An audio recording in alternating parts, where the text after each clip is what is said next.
In a remote, isolated village surrounded by thick, untamed woods, there was a tale that had been passed down for generations, a tale of the Watcher in the Woods. The villagers knew better than to wander too far into the forest, especially after dark. They believed the Watcher was always there, lurking, waiting, watching. It wasn't just a story to scare children. It was a warning. One autumn, a young man named Daniel moved to the village. He had grown tired of city life and longed for a simpler, quieter place to live. The villagers welcomed him, but they made it clear he should heed their warnings about the woods. Daniel, however, was a skeptic. He believed in what he could see, touch, and explain. Ghost stories and legends were just that, stories. One evening, after a long day of chopping wood and settling into his new cottage, Daniel decided to take a walk in the forest. The sun was beginning to set, casting long shadows across the ground. The crisp air smelled of pine and earth, and Daniel found it refreshing. As he wandered deeper into the woods,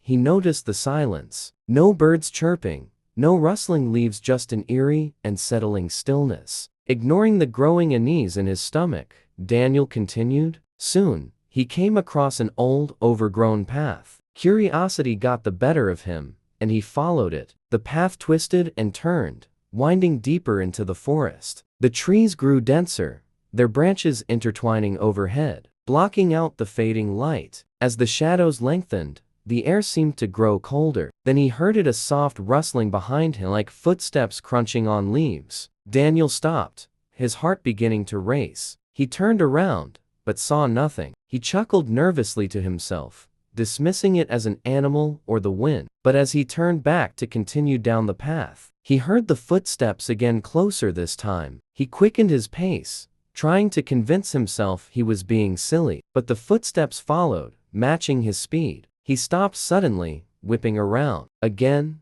nothing. The woods were deathly quiet. He could feel his heart pounding in his chest. "Hello?" he called out, his voice shaky. "Is someone there?" Silence. Daniel took a deep breath and turned back, deciding to head home. As he retraced his steps, he noticed something strange. The path didn't look the same as it had before. The trees seemed to close in around him, their gnarled branches reaching out like twisted hands. The light was fading fast, and the air was growing colder by the minute. The footsteps started again, but now they were accompanied by a low, raspy whisper. Daniel couldn't make out the words, but he could feel them, cold and malevolent, like ice on his spine. He broke into a run, heart pounding, breath coming in ragged gasps. The whispers grew louder, and the footsteps quickened. Following right behind him,